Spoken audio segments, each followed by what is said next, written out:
I have the rest of that Ryobi kit. I was working on the drill yesterday, fixed it up. So I need to test the rest of these and just double check and make sure they all work. First, we have this little handheld light, real popular back in the day with the little swivel head on it. It definitely works. Not as bright as some of our modern stuff, but it does work. There's always plenty of dust next to my miter saw because miter saw dust collection is bad. I have a heart that I got on clearance for like $10 or something. And then we have the Ryobi. Let's first look at the Ryobi Tough Sucker here.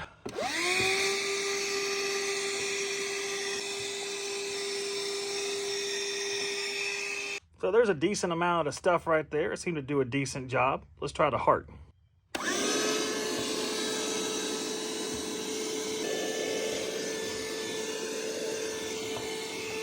Well, the heart does better than the Ryobi, but the Ryobi's also, I think it's 15 years old, so not too bad. But looks like the modern one here, even the cheaper ones, do a little bit better job. Next, let's try this 5.5-inch circular saw. Ryobi's had this same design for a long time, and it's used for cutting like trim boards, like 1-bys and stuff like that.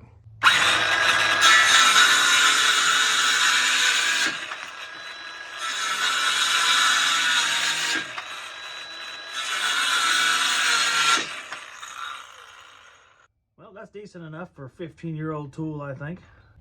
Might as well go ahead and grab our Sawzall while we're over here at this board and give it a shot.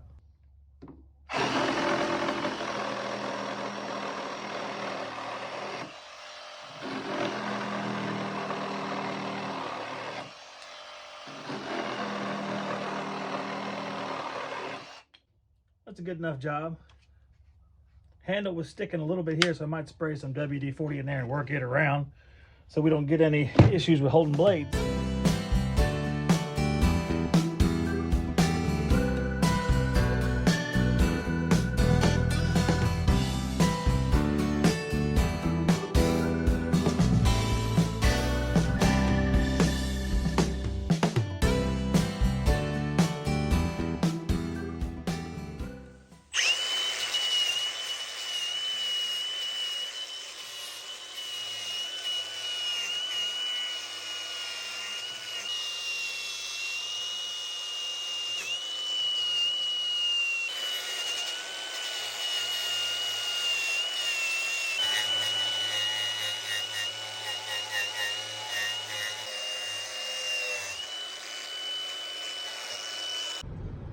So I'm up in Fayetteville. We had to come pick up some auction materials, and I had some really good finds.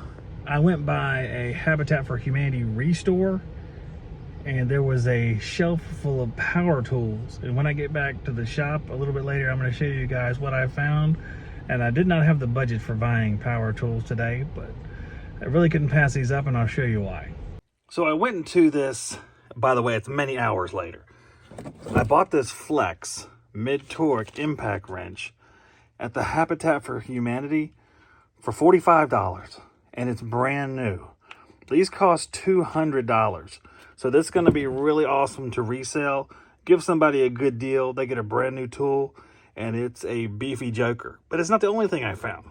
I also found this Bosch 12-volt cordless planer. Unbelievable. And there was more stuff. I just didn't have the money to go buy all the stuff that was in the store. It's amazing. It's actually brand new. Has all of the little documents right on top. And you can tell it is just brand spanking new. I am so tempted to keep this because I had some other Bosch stuff for sale, but I was also tempted to keep it. But I'm going to try to sell it. I'll put a little bit of a slightly higher price than I normally would. Still a good deal, but if it doesn't sell, it also won't break my heart a whole lot.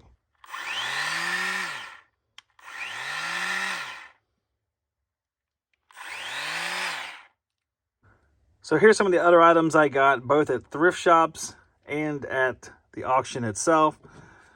First, from a thrift shop, this is a Makita drill. It's an older 9.6 volt drill. I got it for $2. Doesn't even have a battery. I love these drills. I grew up using these drills. And what I'm going to do is, I think I have some Makita stuff, but even if I don't, I'm going to just purchase an aftermarket battery or maybe try to get a battery in an auction and rebuild it. But I just love these drills. This is the 6226D from back in the day. So I love this thing. It was $2. Definitely worth holding on to. 75 cents. We have this little pipe cutter, and it was made by, let's see, General Howe Manufacturing Company, New York. I thought it was cool that it was made from a company in New York. I don't know how much it's worth. I haven't checked that yet, but I know that 75 cents is well worth it. Once I get done shining it up a little bit, it'll look real good, and it'll work real good. Some little rinky-dink pliers, but the reason I got these is they are American made. Looks like Crestalloy, made in the USA. It's a Crescent Tool Company, 942. And that's hard to see. In the auction, I got 2 pipe wrenches. This is a very old pipe wrench, as you can tell. On it says Tremo something something USA. So it's an old bird, and I can't wait to shine it up, maybe stain the handle, and give it some new life, or just a decoration on the wall for somebody. Another old wrench from the auction. You can see the lot number still on there from the auction. Made in the USA is the important thing as we look up close. I love made in the USA. You can see it's number 4440, it looks like. It is Craftsman, as we can see from the other side.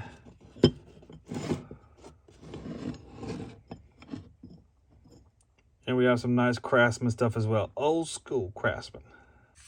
I found this at the thrift store. It's just one of their old lights. It's $1. And it's always good to have flashlights. We have a lot of hurricanes. We have a lot of power outages during those storms. It's good to have flashlights. Plus, I have a lot of these tools floating around the shop now. And to sell them, throwing a light with it too might get you a few more dollars and make it well worth it. Last but not least, I have these giant PVC cutters, which I think are going to look great all shined up. I don't see any information on them. I haven't looked very closely on these yet. Looks like there might have been a sticker right here before. They are huge, and I just look forward to taking them apart. Let's see how they come apart. We have some bolts here.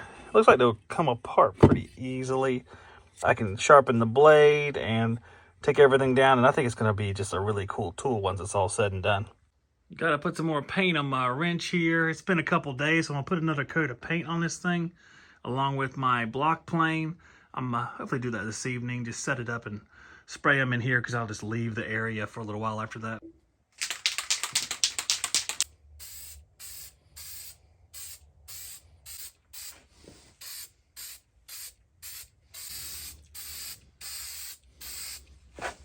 Before I get asphyxiated, I'm going to quickly tell you guys that I bought this Mr. Buddy 2 in the auction.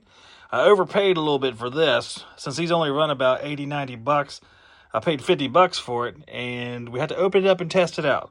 So a little bit of an overpay, but that auction was a little bit rigorous because I was being bid up by some people I think were trying to buy pretty much everything there.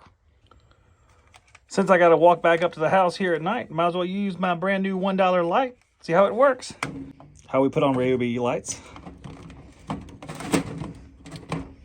Well, it's what's going on here? The biggest joke of all, it's a 14.4 volt flashlight. That's funny, except it's not.